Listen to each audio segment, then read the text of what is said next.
Audible? Hi, good evening. So now I'm back in Delhi, and we are also planning to start a specific batch of HCS. So HCS के कुछ mock interviews करवाएंगे and 1-to-1 and डैफ related questions अगर आपको चाहिए, plus अगर आपको current affairs के topics चाहिए, हरियाणा के इकोनॉमिक सर्वे को मैं क्लासेस लूँगा, 4-5 क्लासेस, और हरियाणा स्पेसिफिक कुछ 100+ क्वेश्चंस, ठीक है। अगर वो करना होगा आपको, सो हम परसों से एक नया बैच स्टार्ट कर रहे हैं फॉर HCS स्पेसिफिक। चलो, कमिंग बैक टू आज का quality enrichment. So as per the feedback of the students, हमने उसको 2 पार्ट्स में डिवाइड किया है।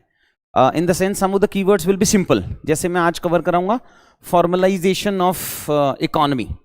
सो formalisation of economy is a simple keyword, but problem ये आ रहा है कि कुछ बच्चों को ये कीवर्ड्स थोड़ी डिफिकल्ट लग रहे हैं और कुछ को बहुत सिंपल लग रहे हैं। So for example, if I am taking 8 keywords, so 8 में से 3-4 सिंपल होंगे और 5-6 काफी अच्छे होंगे। तो जो फ्रेश बच्चा है, जो फर्स्ट अटेम्प्ट में देने वाला है, ताकि उसको बेनिफिट मिल पाए इसका, सो ये दोनों मिक्सचर्स मिलेंगे अपने को। सो कीवर्ड्स का नंबर थोड़ा ज्यादा रखा करेंगे, मतलब 6, 7, 8 के आसपास में। उसमें से 2-3 एकदम सिंपल रखेंगे और 4-5 कीवर्ड्स हम थोड़ा और अच्छे से कवर करेंगे। Let's start from the first one, that is public service commission. ये तो याद रहेगा, that we should have predictability, we should have stability, we should have continuity.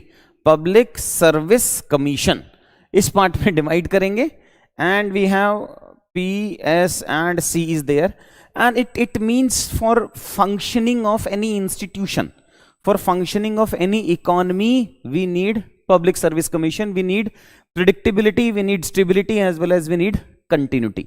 So PPP का क्वेश्चन है, गवर्नमेंट पॉलिसीज में पब्लिक सर्विस कमीशन होना चाहिए, FDI उसमें होना चाहिए, PDS उसमें होना चाहिए, गवर्नेंस में होना चाहिए, इंटरनल सिक्योरिटी के मेजर्स में होना चाहिए। ऐसा ही नहीं है कि हम सिर्फ डेवलपमेंट पे फोकस करें या सिर्फ हम फोर्सफुल और ट्रिगर हैप्पी कल्चर पे फोकस करें, नहीं। प्रेडिक्टेबिलिटी होना चाहिए, स्टेबिलिटी होना चाहिए, कंटिन्यूटी होना चाहिए। इंटरनेशनल रिलेशंस, फॉरेन रिलेशंस में PSC होना चाहिए, प्लस ब्यूरोक्रेसी, क्रिप्टो करेंसी, उन सब में हमारे पास एक प्रेडिक्टेबिलिटी, कंटिन्यूटी एंड स्टेबिलिटी, बहुत ही फर्स्ट क्लास कंक्लूजन है ये, ठीक है। देन नेक्स्ट आता है Herculean effort. Herculean we know is derived from Hercules, who is a super hero known for strength. So वो कहते हैं ना इन जनरल, अरे ये तो सुपरमैन बन रहे हो क्या, अपने आप को स्पाइडरमैन समझ रहे हो क्या। उससे रिलेटेड एक कहानी भी है, अभी सुना देता हूं आज की कहानी, या फिर लास्ट में सुनाते हैं, काम करते हैं, ठीक। Today's story. So Herculean effort में it refers to an extremely difficult and strenuous task, often one requiring greater strength and determination. So अगर गवर्नमेंट को during Covid time fiscal deficit measure करना है, which is an Herculean task, ये हम सब heading में use कर सकते हैं। पॉपुलेशन कंट्रोल करना है तो भी हरक्यूलियन टास्क है। एजुकेशन को इंप्रूव करना है, हेल्थ को इंप्रूव करना है, SDGs को इंप्लीमेंट करना है, इंफ्रास्ट्रक्चर को बैलेंस करना है, physical infrastructure and social infrastructure को, इंटीग्रिटी पे फोकस करना है। ये सब एग्जाम्पल हो गए हमारे हरक्यूलियन टास्क। जहां भी ह्यूज गैप है कि हमें अचीव ये करना है और हम हैं अभी यहां पे, उसको गैप को फिल करने के लिए we need herculean efforts. Next last आता है इस कीवर्ड का, इस आर्टिकल का, इसीलिए बता रहा हूं मैं कि the objective of starting this initiative is you can not read Business Standard as well as Times of India as well as Live Mint and all. अपनी जिंदगी तो देखो हिंदू और इंडियन एक्सप्रेस पे खत्म हो जाती है, तो उसके अलावा में अगर हमें कहीं कीवर्ड मिल रहे हैं तो वो लॉटरी ही है, समझ लो। Formalization of the economy is a very simple subheading which we can use. कहां यूज करेंगे, किसी में रिक्वायरमेंट है फॉर्मलाइजेशन ऑफ इकोनॉमी का, और कुछ ऐसे हैं जिसका कंसिक्वेंस होगा फॉर्मलाइजेशन ऑफ इकोनॉमी। देखते हैं, that is the process of bringing informal economic activity such as small businesses and street vendors into the formal economy. एक फैक्ट है बहुत सिंपल सा कि 85% of Indian economy is informal. कहां यूज करेंगे, सोशल प्रोटेक्शन में। अब वो इनफॉर्मल है मतलब फॉर्मल चैनल्स में नहीं आ रहा है, प्राइवेट या गवर्नमेंट सेक्टर उसको सोशल सिक्योरिटी नहीं दे पा रहा है। लेबर में यूज करेंगे उसको। एग्रीकल्चर में agriculture is informal in nature. Inclusive development में इनफॉर्मल है। Digital payments leads to formalisation of economy, GST leads to formalisation of economy. So formalisation of economy can be the sub heading, वहां हम use कर सकते हैं इसको, ठीक है। नेक्स्ट चलते हैं अपन next is the previous year question जहां हम यूज कर सकते हैं. एज आई टोल्ड यू, इस हफ्ते मैं बहुत सारा कवर नहीं कराऊंगा. नेक्स्ट हफ्ते से एग्जाम्पल देके बताऊंगा मैं 1 या 2 या 3 क्वेश्चंस पे कि कैसे उन सब हेडिंग्स को इस क्वेश्चन में हम यूज कर सकते थे.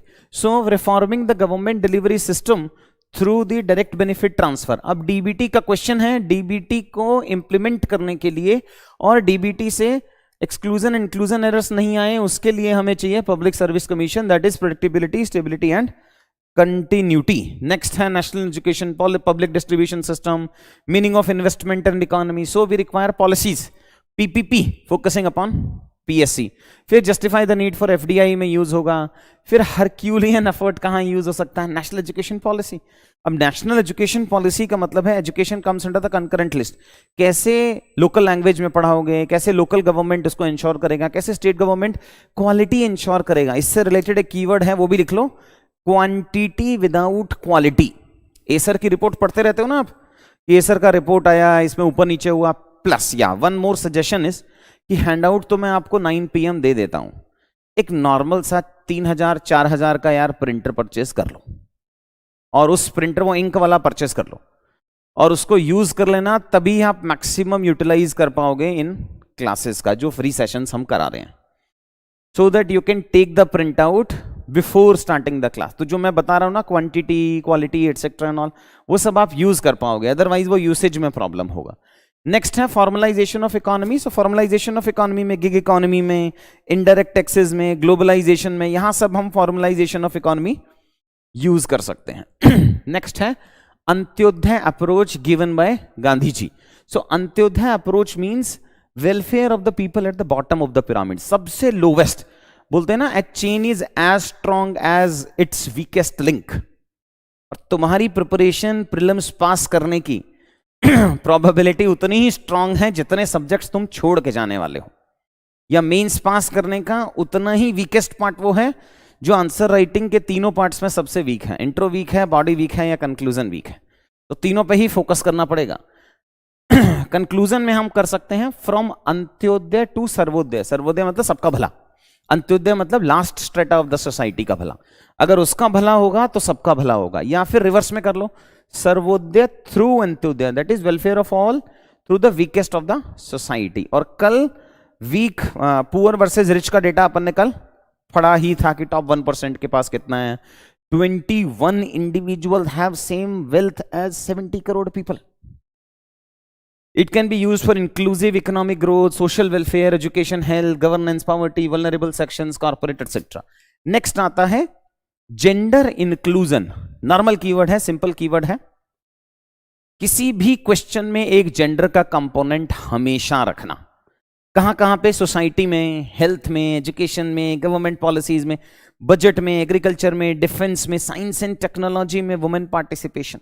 सो एक जेंडर इंक्लूजन सब हेडिंग आपको लिखना ही लिखना है. मतलब ये तो फिक्स्ड कर लो कि 50% ऑफ क्वेश्चंस में आप एक डायमेंशन डाल सकते हो जेंडर इंक्लूजन का, जो आपको लिखना ही लिखना है. अब जैसे जेंडर इंक्लूजन में एजुकेशन में डालोगे कि ग्रॉस एनरोलमेंट रेशियो एक फैक्ट है, अच्छा है प्री के लिए, at all the levels, primary, secondary, higher education में वुमेन कैंडिडेट्स का, वुमेन स्टूडेंट्स का ग्रॉस एनरोलमेंट रेशियो अब मेल कैंडिडेट्स या बॉयज से ज्यादा हो गया है at all these 3 levels. Antyodaya approach can be used for inclusive growth, right to persons, vulnerable section के तो सारे ही क्वेश्चंस में डाल देंगे. पॉवर्टी रिलेटेड क्वेश्चंस का कंक्लूजन हो सकता है. And consistent experience of high growth, still India goes with the lowest indicators of human development. तो इन सब में अपन सर्वोदय थ्रू अंत्योदय या फिर फ्रॉम अंत्योदय टू सर्वोदय पे कर सकते हैं. फिर अच्छा कीवर्ड है ये डेटा सेंट्रिक इकोनॉमी. सो बगल में ही लिखने ना, डेटा सेंट्रिक इकोनॉमी से data centric economy and data centric governance, या फिर डेटा डेमोक्रेटाइजेशन. यार मैं आपके कमेंट्स आज से देखा करूंगा, बट वो लास्ट में देखूंगा. जो भी, सॉरी कमेंट्स नहीं, चैट, जो भी आपको लिखना होगा वो आप यहां लिख देना, ठीक है. At the end I am going to see or will give you the reply for all these questions. So data centric economy हो गया, या data centric governance हो गया, या governance through data हो गया. या डेटा डेमोक्रेटाइजेशन हो गया। ये 4-5 कीवर्ड्स हो गए अपने। अब मीनिंग क्या है? An economy in which activity and decision making are driven by data that is collected, stored and analysed. तो एज वी नो, इस पे ऐसे भी आ सकता है, the data is the new oil. Digital India में, साइबर सिक्योरिटी में, sustainable development, exclusion and inclusion of beneficiaries में आप यूज कर सकते हो, हेल्थ, डेटा ड्रिवन और evidence based policy making is also a keyword. Evidence based का मतलब है जो गवर्नमेंट स्टेप्स ले रहा है, उन्हीं स्टेप्स को आप देखोगे कि क्या पॉजिटिव डायरेक्शन में जा रहे हैं, क्या नेगेटिव डायरेक्शन में जा रहे हैं, और फिर आप उस हिसाब से नेक्स्ट स्टेप्स लेोगे। तो उसको कहते हैं evidence based policy making. Next चलते हैं। यूसेज कहां होगा? डीबीटीज में डाल सकते हैं, ई गवर्नेंस में डाल सकते हैं, लाइफ एक्सपेक्टेंसी में डाल सकते हैं। Evidence based policy making, data centric economy, governance through data और डेटा सेंट्रिक गवर्नेंस और डेटा डेमोक्रेटाइजेशन। ये अच्छा कीवर्ड है। अगेन 3A वापस आ गया। अपन ने कल या परसों की क्लास में पढ़ा था that access to market, access to finance and access to value addition. अब आज टाइम्स ऑफ इंडिया में काफी अच्छा आर्टिकल है रिलेटेड टू जुडिशरी में जो डिले हो रहा है, उसका उन्होंने 3A's का रीजन बताया है। First A is for adjournment. So adjournment क्यों होता है? Because no codification of how and when an adjournment should be granted again and again. कोई रीजनिंग नहीं है उसका, कोई फिक्स्ड रूल रेगुलेशन नहीं है इसका, इसलिए एडजर्नमेंट हो जाता है, उससे डिले होता है। Second A is for admissions. So admission rate in supreme court is healthy 11%, high courts are 2 permissive. वहां तो बहुत ही सारा रेट है। सो उस वजह से rules on what is being admitted और रिजेक्टेड, वो भी कोई रूल नहीं है। इस वजह से नंबर ऑफ केसेस बढ़ जाते हैं। विनो ना 4 crore cases are pending in judiciary. 60-70 lakh high court में है, 1 लाख के आसपास सुप्रीम कोर्ट में बैठ गया है, and then we have lower judiciary में तो 3.5-3.7 करोड़ केसेस पेंडिंग है, which leads to increase number of cases. Last we have is appeal. Bureaucrats in general कुछ भी आया अपने नाम पे लेना नहीं, अपील कर दो। इसीलिए गवर्नमेंट द बिगेस्ट लिटिगेंट बैठा है आज के दिनों में। So pendency of judicial cases, regulatory delays, good governance, because governance includes how quickly you can resolve the cases. On the one side we are focusing upon ease of doing business, ease of living and ease of doing justice as well. इसको भी लिख लो, that balancing ease of doing business, ease of living and ease of doing justice. ठीक है, we can use it for judicial litigation starting from inventing the basic structure, doctrine and all, वहां अपन use कर सकते हैं। Last है अपना technocratic government और technocratic bureaucracy और टेक्नोक्रेटिक सिटीजन और टेक्नोक्रेटिक फार्मर्स। टेक्नोक्रेटिक का मतलब है टेक्नोलॉजी से डिराइव्ड काम अगर कुछ भी कर रहे हैं वो तो टेक्नोक्रेटिक गवर्नमेंट। अब गवर्नमेंट तो ब्यूरोक्रेसी नहीं चलाते, डेमोक्रेटिक वे में चलती है ना। सो टेक्नोक्रेटिक डेमोक्रेसी और टेक्नोक्रेटिक गवर्नमेंट का मतलब है जो हमारे इलेक्टेड रिप्रेजेंटेटिव्स हैं वो टेक्नोलॉजी सेवी हों, वो टेक सेवी हों, और तब हम उसको चला रहे हों। जैसे अपना पुराना हेल्थ मिनिस्टर थे Harshvardhan, minister of external affairs हैं एट प्रेजेंट। तो जो गवर्नमेंट में इलेक्टेड रिप्रेजेंटेटिव्स हैं वो टेक सेवी हैं। अब इसका पॉजिटिव भी है और इसका नेगेटिव भी है, वो नीचे देखेंगे। So technocracy is a form of governance where people with technical expertise in an area are elected to public office. So we need to shift from traditional democracy to technocracy और technocratic democracy, वहां पे जाना है। Technocracy differs from traditional democracy where leaders are elected to office based on their popularity. तो सिर्फ popularity पे नहीं जाना है, सिर्फ सिंबलिज्म पे नहीं जाना है, कितना टेक्नो सेवी हैं, बिकॉज फ्यूचर लाई करेगा टेक्नोलॉजी एक्सेप्टेबिलिटी पे। तो अगर लीडर होगा जो एक्सेप्ट करेगा न्यू टेक्नोलॉजी को, देर आर मोर चांसेस कि उन पॉलिसीज फ्रेमिंग के टाइम पे वो फ्यूचर टेक्नोलॉजीज को इनकॉर्पोरेट करेगा। Usage questions related to application promotion of technology, science management में यूज कर सकते हो आप इसको। Then you can use it for domain knowledge. अगर आपने ARC की रिकमेंडेशन पढ़ी हो तो उसमें ARC ने बोला था कि पहले डोमेन स्पेसिफिक 11 या 12 डोमेन्स बनाए थे उन्होंने, और कहा था कि ब्यूरोक्रेसी को जनरलिस्ट नहीं होना चाहिए। आज के होमवर्क में डाल लो जनरलिस्ट वर्सेस स्पेशलिस्ट। जो ये मैं होमवर्क दे रहा हूं वो आप यहाँ यूट्यूब में कमेंट्स सेक्शन में जाके एक्सप्लेन कर सकते हैं, ठीक है, ताकि बाकी बच्चों का भी कुछ बेनिफिट हो जाएगा। आप में से कुछ बच्चे होंगे जिनको काफी सारा नॉलेज बेस है। सो कमेंट्स में डाल के you can explain them what ever homework which I am giving, ठीक है। So positive impact of technocratic government क्या होगा कि यार साइंस एंड टेक में होगा, अपना तो R&D में वैसे ही एक्सपेंडिचर 0.7% है। अब ये एक कॉमन फैक्ट है प्री का, UPSC can say that India's R&D expenditure is 0.7% of GDP। अरे सेम है यार 30 साल से, तो 30 साल से सेम है तो यूपीएससी पूछ ही सकता है। जैसे मैन्युफैक्चरिंग का शेयर सेम है 17% ऑलमोस्ट, तो UPSC can ask this generic facts. So science and technology में हमें टेक्नोक्रेटिक गवर्नमेंट हेल्प करेगा, मैन्युफैक्चरिंग में करेगा, फोर्थ इंडस्ट्रियल रिवोल्यूशन में करेगा, एनवायरमेंट में करेगा, डिजास्टर मैनेजमेंट में करेगा, इंटरनेशनल रिलेशंस में करेगा। नेगेटिव यूसेज क्या है? To showcase the lack of accountability due to absence of election of such personal. So क्या होता है ना, इनका इलेक्शन नहीं होता, राज्यसभा से उठा लाते हैं, काम वाम करवा लेते हैं। सो वो एक नेगेटिव चलता है बस इसका।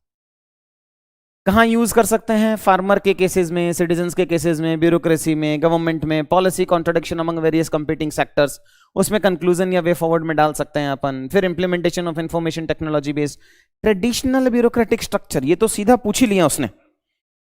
सो यहां पे हम यूज कर सकते हैं। अब आते हैं लास्ट कीवर्ड पे, that is water war. Water war एक अच्छा कीवर्ड है, जहां पर भी war, India is a water stressed country that we have seen. कहीं पर भी अपन इंटरलिंकिंग ऑफ रिवर में यूज करेंगे, one country versus second country में यूज करेंगे, one state versus second state में यूज करेंगे, and one community versus second community में यूज करेंगे। That this is more economic exploitation of water. उस पे जो कॉन्फ्लिक्ट हो रहा है उसको अपन कह सकते हैं water wars. And some of the economist have said that the third world war will take place because of the scarcity of water usage in case of fishing fleets entering foreign territory, pursuit of undersea resources, interstate water disputes etc. कहीं पर भी अपन इसको use कर लेंगे। ये कुछ questions हैं interlinking of reverse वाला, ideal solution of depleting ground water resources and blue revolution and all में अपन सब हेडिंग्स के तौर पे वाटर वॉर्स को यूज कर सकते हैं। केस स्टडी है, अच्छा है। केस स्टडी में एक कंसेप्ट आप काफी बच्चों को पता होगा, दैट एक कंसेप्ट होता है PFMS। अब PFMS क्या करता है? हमें पता है कि सेंट्रली स्पॉन्सर्ड स्कीम है, जिसमें सेंट्रल गवर्नमेंट पैसा देता है स्टेट गवर्नमेंट को, और स्टेट गवर्नमेंट फिर लोकल बॉडीज एंड ऑल के थ्रू इंप्लीमेंट कराता है। प्रॉब्लम क्या है कि अगर सेंटर ने स्टेट को पैसा दे दिया और स्टेट गवर्नमेंट ने आगे डिवॉल्व नहीं किया, तो सेंटर के पास वो इंफॉर्मेशन होनी चाहिए, रियल टाइम डेटा होना चाहिए सेंट्रल गवर्नमेंट के पास कि the funds which are devolved by central government to state, whether the state has devolved it into the implementation agencies और नॉट। अगर हम क्वार्टर बेस्ड, आपने एक होमवर्क में डालो मार्च रश। मार्च रश क्या होता है कि इस फाइनेंशियल ईयर का सारा फंड हम एक ही साथ में यूज करना चाहते हैं in the month of March. उसको अवॉइड करने के लिए आपको क्वार्टरली टारगेट्स देने चाहिए कि अगर 100 रुपीज दिया है सेंटर ने यूसेज के लिए अंडर सेंट्रली स्पॉन्सर्ड स्कीम, तो उसको 4 क्वार्टर्स में डिवाइड कर लो। मतलब मैक्सिमम कैप रख लो आप 30 रुपीज हर क्वार्टर में यूज करना है। ऑल्दो 25 रुपीज बनता है, बट वो कहता है फिर किसी क्वार्टर में ज्यादा यूसेज हो, बिकॉज साइक्लिकल यूसेज है। अगर आपको फ्लड मैनेजमेंट करना है तो फ्लड थोड़ी विंटर्स में आएगा, वो तो समर में आएगा, तो आप हो सकता है उस टाइम 30 रुपीज स्पेंड करने का उन्हें मौका दे दो। सो अब क्या किया है सेंट्रल गवर्नमेंट ने, एक सिंगल नोडल एजेंसी डैशबोर्ड बना दिया कि आपका जो भी पब्लिक फाइनेंस मैनेजमेंट सिस्टम है, वो स्टेट गवर्नमेंट्स का जो भी फंड डिवॉल्व कर रहे हैं उसका रियल टाइम इंफॉर्मेशन अब सेंट्रल गवर्नमेंट को मिलेगा। More efficient utilisation, cooperative federalism में यूज कर सकते हैं हम इस कीवर्ड को। And this particular case study we can use it for social contract strong होगा, more accountability of state government होगा, उन सब में हम यूज कर लेंगे PFMS का ये स्पेशल नोडल एजेंसी। और जब भी स्टेट गवर्नमेंट को फंड की जरूरत हो तभी आपको फंड दे देना चाहिए, वो डिले नहीं करना चाहिए। नेक्स्ट आता है harassment of women at work place. So this can be used as an example in case of wrestling federation of India. Sports से रिलेटेड क्वेश्चन हो, जेंडर वायलेंस से रिलेटेड क्वेश्चन हो, उन सब में अब हम ये पर्टिकुलर केस यूज कर सकते हैं। देन वी हैव, कल भी हमने एक आपको ट्रांसजेंडर का केस स्टडी बताया था related to the women, a train which was going on towards Bihar. So now for the first time in Chennai there has been a trans kitchen. So first transsexual only restaurant in Chennai has been started. Vulnerable section, more acceptability in the society, more inclusive society, उन सब में हम use कर सकते हैं इसको। Then की facts हैं हमारे 4-5-6 फैक्ट्स हैं, ठीक ठाक से फैक्ट्स हैं आज। फर्टिलिटी रेट इन इंडिया, कल ही देखा था कि सिक्किम इंक्रीज करना चाहता है, इंडिया डिक्रीज करना चाहता है, but we have done really good in last 30 years. 1990 में 4.5 था, अब 2 हो गया है। फर्टिलिटी रिप्लेसमेंट रेशियो से भी कम हो गया है। बट ये अच्छी चीज है, बट अगर हम इसको कंपेयर करें बाकी सबके साथ में, तो नेपाल 5.2 था, वहां से 2 हुआ है, और बांग्लादेश 4.5 था, वो भी 2 हुआ है। तो this is one fact. Second, Acer की रिपोर्ट है। अब मुझे सारी एसर की रिपोर्ट एक ही जैसी लगती है यार, मतलब इतना फैक्ट कैसे ही याद करोगे? अगर आपको याद करना है तो मैं दे दूंगा, वहां से अपना पढ़ लेना यार, क्या एसर ने दिया है, मतलब इतना फैक्ट तो बहुत मुश्किल है। बट क्योंकि सब एसर रिपोर्ट आया है, कवर कर रहे हैं और, तो बस मैंने कर दिया। तो बैरोमीटर रिपोर्ट है ये, एक प्राइवेट एंटिटी का रिपोर्ट है। सो हम उसको कोट तो नहीं करेंगे 1 2 3 4 में, ऐसे में भले ही हम डाल दें, हमें कोट करना है यूजुअली गवर्नमेंट रिपोर्ट्स। प्राइवेट वाला हम थोड़ा सा अवॉइड किया करेंगे। सो गवर्नमेंट रिपोर्ट्स को फोकस करेंगे। अब ये रिपोर्ट ये कह रहा है कि people have more trust in the government and less trust in the NGOs. Question बन सकता है बस इस पे, आप यूज कैसे करोगे तो पता नहीं। Declined in media and NGOs etcetera and all. मुझे लगता है ये बैरोमीटर रिपोर्ट रविश कुमार जी बनाते होंगे। Anyways, चलो जोक्स अपार्ट। लास्ट है impact of global warming climate change के लिए बहुत ही बढ़िया फैक्ट है। According to the new I score data, a sharp spike in the Greenland temperature since 1995 showed that the island is 1.5 degrees Celsius hotter than its 20th century average, the warmest in more than 1000 years। तो ये अपन climate change and all के data में डाल सकते हैं। Last है अपना जो सीडीएसओ ने एक रिपोर्ट बनाया है कि हम कहते हैं ना India is a pharmaceutical hub और world pharmaceutical hub etcetera, but recently आपने कुछ कुछ न्यूज सुने होंगे जिन न्यूज के अकॉर्डिंग दैट द फार्मा और the medicine which we are exporting, उससे there were certain death in Gambia and Uzbekistan. तो यहां पे अपन वापस से क्वांटिटी विदाउट क्वालिटी सिंड्रोम लगा सकते हैं, बिकॉज हमारे ही जो सीडीएससीओ रिपोर्ट है उसमें कहता है 5% of the drugs were found to be not of standard quality. So quantity without quality syndrome. अपना विंड एनर्जी का डेटा है, अच्छा है इकोनॉमिक टाइम्स का, that now wind generate 6.5% of the world electricity in 2021 up from 3.5। So 3.5 से यहां पे double हुआ है, अपने पास 3 टाइम्स हुआ है। हमारे पास already 10% of our total installed capacity is through the wind energy and India is the 4th largest installed power capacity. अब यहां ये फैक्ट अब न्यूज़पेपर में तो मिला है 90%, जब तक आप मेंस लिखोगे तब तक हो गया होगा 100%, तो 100 ही लिख लो यार, इसको कट कर लेना। That the installed capacity of wind power in last 8 years has doubled. PM on promotion of sports, बहुत बढ़िया स्पीच देते हैं यार मोदी जी, इतना मतलब सीधे सीधे नंबर हैं। The thought process among people regarding sports is changing, और we need to change the thought process from sports as an extra curricular activity to sports as a career. तो वो अपने को फोकस करना है। And sports benefits like fitness, health, team bonding etcetera and all, वो सब अलग है। प्लस ये भी अच्छा है last one, that sports is skill, it is character also. Team game है ना, पता चलता है, talent and resolve as well. तो इसका एक्रोनिम बना सकते हो SC ST R एटसेट्रा, अपने हिसाब से देख लेना। बट या sports is skill and character plus sports is talent and resolve that we have.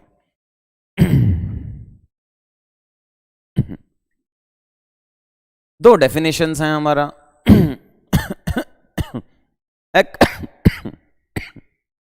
Sorry, Delhi में वापस आता ही कफ शुरू हो जाता है।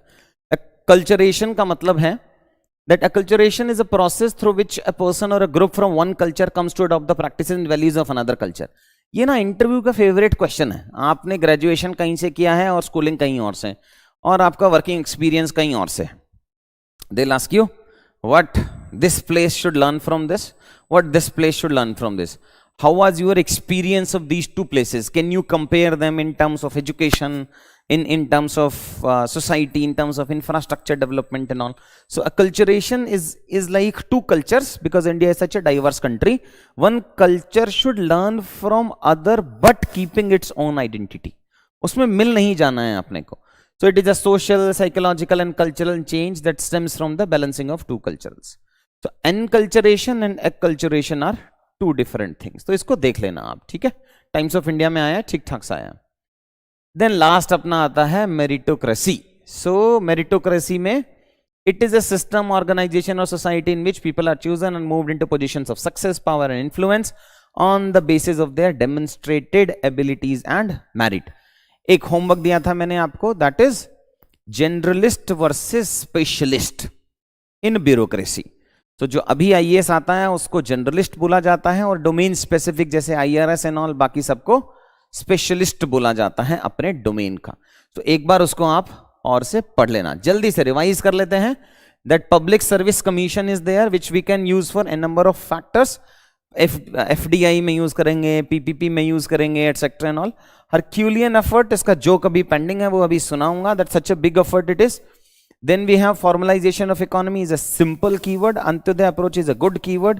Data centric economy, data centric governance through data and data democratization. 3A इधर वाला पुराने वाला access to market, finance and value addition. यहाँ पे judiciary में use कर रहे हैं, adjournment, admission and appeals में. Technocratic government, technocratic farmer, technocratic startup, technocratic bureaucracy. And then we have whatever's.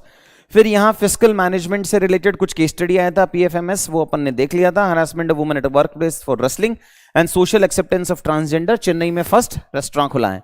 फिर फर्टिलिटी रेट इंडिया का डिक्रीज हो गया 4.5 से 2 इन last 30 years. Learning outcome Acer का डेटा है, वो तुम देखो. बैरोमीटर रिपोर्ट में we trust more to the government rather than the NGOs and all. फिर impact of global warming, temperature 1.5 से इंक्रीज हो गया, हाईएस्ट इन लास्ट 1000 ईयर. सब स्टैंडर्ड ड्रग्स में CDSO का डेटा है, 5% drugs are not so standard, and Gambia and Uzbekistan में there are people who are dying because of this drugs. Wind energy में it has increased from 3.5% to 6.5%. world average है. India का already 10% है. India is the 4th largest wind energy producer in the world. Promotion of sports में बनिया है SCTR से related, extra curricular से as a career. फिर acculturation and meritocracy. अब वो जोक सुना देते हैं दैट हरक्यूलियन एफर्ट या such a big effort Superman करेगा, स्पाइडरमैन करेगा. So in the far flung areas of Rajasthan when Bill Clinton was visiting India, so उस टाइम पे 2 farmers they were discussing. So first farmer said कि यार आपको पता है दुनिया का सबसे ताकतवर इंसान आ रहा है. अच्छा, इसो क्या करता है ये ताकतवर इंसान, मतलब ऐसा क्या कर सकता है वो ताकतवर इंसान? वो बोला यार ये जो इस रोड पे तू चलता हुआ आया है वो रोड बना सकता है. वो तेरे को आने जाने के लिए ये नहीं है, वो गाड़ी दिलवा सकता है. वो तेरे घर पे पेट्रोल पंप लगा वाटर वेल लगा सकता है. आने जाने उसने बहुत सारे उसको बेनिफिट्स गिना दिए कि वो सारे काम कर सकता है. वो एक देश से दूसरे देश को आज़ाद करा सकता है, बहुत सारे काम करा सकता है. तो दूसरे वाला बंदा बहुत देर सोचता है और सोचने के बाद कहता है अच्छा वो कौन सा DC है जो वो सारे काम कर सकता है. तो that exactly is the image of a district collector in the society right now. आपने बहुत सुना होगा कि DCs का जो जिस तरीके से गवर्नमेंट जा रहा है, may be the significance of district collector का ऑफिस या DM का ऑफिस डाइल्यूट हो जाएगा इन मे बी नेक्स्ट 15, 20, 25, 30 ईयर्स, जब तक तुम लोग अपने पीक पे पहुंचोगे. ट्रस्ट मी, एटलीस्ट पिछले 4 साल से मैं मेंटरिंग कर रहा हूं यहाँ बच्चों की. बहुत सारे बच्चे जानकार हैं, उनसे ज़्यादा उनके पेरेंट्स जानकार हैं. और वो जानकार हैं जो बहुत अच्छे अच्छे ओहदे पे बैठे हैं. कोई चीफ सेक्रेटरी, कोई एडिशनल CS बैठे हैं, कोई प्रिंसिपल सेक्रेटरी बैठे हैं, जो अपने बच्चों को इसी एग्जाम की प्रिपरेशन करा रहे हैं. नेक्स्ट 50 ईयर्स में तो ये ऐसी पोजीशन है कि जिसका सब्स्टिट्यूट इंडिया को नहीं मिलने वाला है. अब अगर आप उसमें भी एफिशिएंट ब्यूरोक्रेट हो जाएंगे तो आपका वैल्यू और इम्पैक्ट क्रिएशन का जो एरिया है वो इतना ज़्यादा है कि वो प्रेजेंटली कोई भी प्राइवेट सेक्टर की जॉब उसको रिप्लेस नहीं कर सकती है. या तो फिर आप बोलो आपको एंटरप्रेन्योर बनना है और आपको 10, 15, 20, 25 हज़ार टर्नओवर की कंपनी बनानी है, तभी ही आप वो उतना इम्पैक्ट को कंपेयर कर सकते हो. Otherwise you just can not beat that any IAS officer of last of maybe next 30, 40, 50 years. तुम्हारी जनरेशन में तो नहीं होगा. Even if the work will be given to the private sector और इसका काम सिर्फ रेगुलेशन का होगा, फिर भी आप उसको रिप्लेस नहीं कर पाओगे. तो जो एफर्ट्स डालने हैं ना, ये रख दे बेटा, तो जो एफर्ट्स डालने हैं वो यही सोच के डालना. ऐसे हाफ हार्टेड में मत डालना कि अरे यार मैं तो ये भी कर लूंगा, मैं वो. अरे कुछ नहीं करोगे यार. स्टार्टअप भी स्टार्ट करोगे ना और स्टार्टअप का वैल्यूएशन 1 बिलियन भी पहुंचा दोगे ना 3 साल में, 5 साल में एंड ऑल, वो भी इसके कंपेरिजन में नहीं है. तो फुल तरीके से एफर्ट्स डालेंगे. अब जब प्रिपरेशन मोड में आ ही गए हैं तो एफर्ट्स तो पूरे डालना ही है ना, हाफ अटेम्प्ट में तो पेपर पास होगा नहीं। Trust me on this when I am saying that this is actually one of the most, not only prestigious, वो सब ठीक है, प्रेस्टिजियस है, पावर है और कुछ कुछ पैसा, जो भी तुम्हारे अपने कंडीशंस होंगे वो हैं, बट इंपैक्ट क्रिएशन में इससे बढ़िया जॉब नहीं है। तो अगर मैक्सिमम इंपैक्ट क्रिएट करना है किसी भी सेक्टर में तो इससे बढ़िया आपको कुछ नहीं मिलेगा। अब मैं आपके डाउट्स ले लेता हूं, if you have some doubts.